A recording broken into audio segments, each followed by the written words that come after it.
Not many people know the actual reason of why philosophers are mainly atheist or maybe agnostic. People, people nowadays, of course, the main reason that people would think that God doesn't exist, or people, or the reason why people aren't really religious, so is because that logical thinking goes against God, reasoning and all that, and facts over faith. But if you think about it, if you believe in God, things just seem a little bit better. But why do philosophers still don't follow God, despite it being a little bit beneficial for at least your mentality and for your emotional state? Well, the thing is, philosophers, one of the reasons why, yes, sometimes we could acknowledge that being faithful in some way will affect you in some way good beneficially, but uh, but one of the key reasons why philosophers are thinking they shouldn't follow religion or God is because that really some most philosophies don't really agree with religion, and as well as they view religions, especially Christianity, as a way to cope with the nihilistic thought that there will be nothing after death. Yeah, uh, maybe that applies to most philosophies. Really, really, people think that it's a way to make you to give you some sort of happy space inside of your head. Though and it does have a good impact, and it also does have also its bad impact in some way. That there's this very common thing that happens nowadays, uh, blindly following something. Let's say that if you blindly follow something without having any sort of some sort of questioning.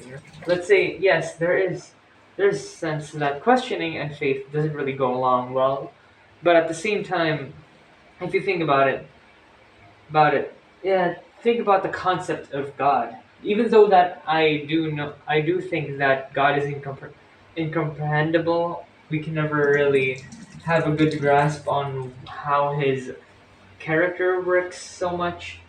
I do still think that there are things that we can be sure of him, even though we can never really know much of him. And as you can probably tell from the way I speak, I am religious myself, and and yeah, I do find it sort of hard in some way. It does give me a little bit of peace of mind whenever I think of heaven and hell.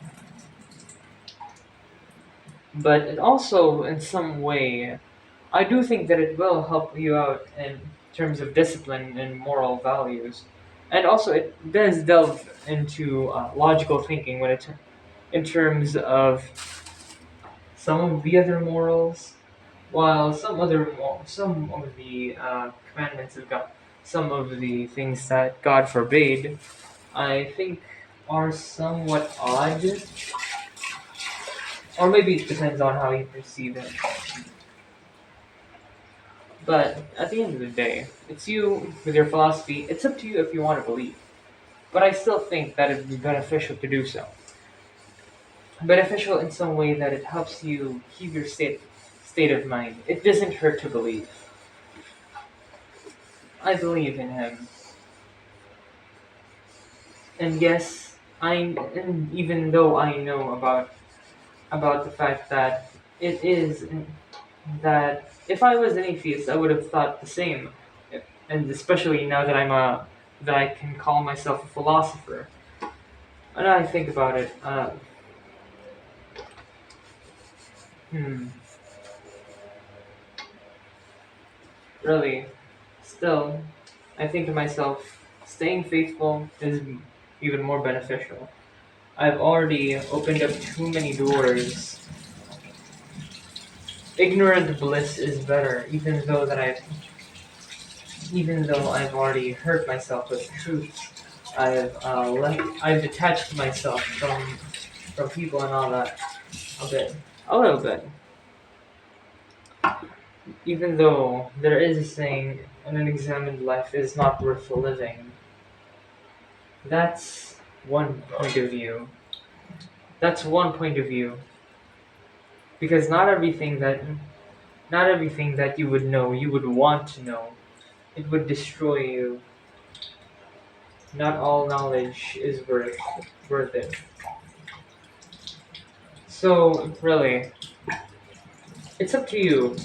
Once again, I'll tell you, it's up to you, but I would definitely recommend it. It's it's just a sense of reassurance.